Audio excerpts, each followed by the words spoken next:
Всем привет! Вы на канале Готовим с Оксаной Пашко.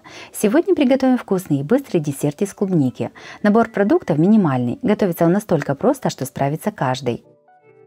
Подписывайтесь на мой канал и узнавайте еще больше вкусных и простых рецептов. Берем 250 грамм клубники, моем и отрываем плодоножки. Всю клубнику перекладываем в сотейник.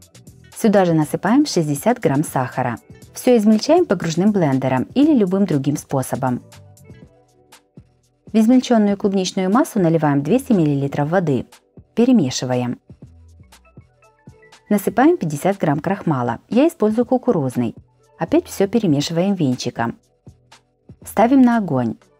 Варим на среднем огне, постоянно перемешивая, чтобы смесь не пригорела ко дну и не образовались комочки.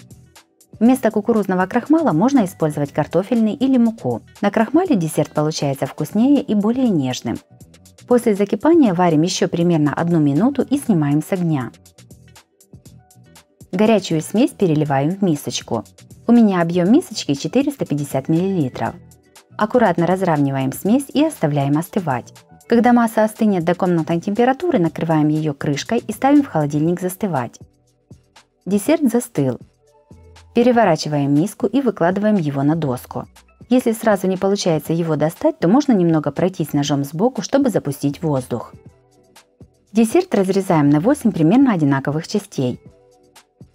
4 части готового десерта обваливаем со всех сторон в кокосовой стружке. По желанию этого можно и не делать.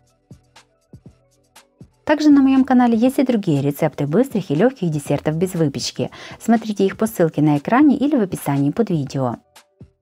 Десерт красиво выставляем на тарелку и подаем на стол.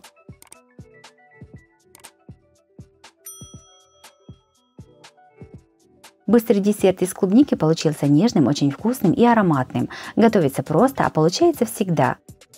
Такой десерт нравится всем, и взрослым, и деткам. Также его можно приготовить и из других ягод или фруктов. Если вам понравился рецепт такого клубничного десерта, то обязательно ставьте лайк и пишите комментарии. Подписывайтесь на мой канал и нажимайте на колокольчик, чтобы не пропустить новые видео. С вами была Оксана Пашко. Готовьте вкусно, готовьте с удовольствием.